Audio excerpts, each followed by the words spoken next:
వెళ్ళిపోయినరు కదా, మరి మీరు మాత్రం ఎందుకున్నారు?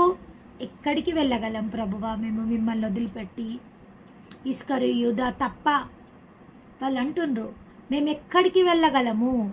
మిమ్మల్ని విడిచి మేము ఎక్కడికి వెళ్ళగలం ప్రభువా? నీవే కదా మా జీవ జలపు ఊటవై ఉన్నవు. ఈ ఊటను విడిచి మేము ఎక్కడికి వెళ్ళగలుగుతాము? ఎక్కడికి వెళ్ళలేము మేము. మన దేవుడు జీవ జలపు ఊట అయి ఉన్నాడు. కొన్ని మార్లు మన దేవాది దేవుడు మాట్లాడిన మాటలు మనకు కఠినంగా అనిపిస్తాయి, మన హృదయానికి బాధకరంగా అనిపిస్తాయి.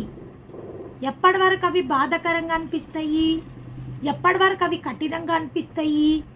ఎప్పటి వరకు అయితే దేవుడు మాట్లాడుతున్న మాటకు మనకు అర్థం తెలియదో, ఏ ఉద్దేశం ప్రకారం దేవుడు ఆ మాటలు మాట్లాడుతుండో, ఏ కార్యం నిమిత్తం ఆ మాటలు దేవాది దేవుడు మాట్లాడుతుండో మనకు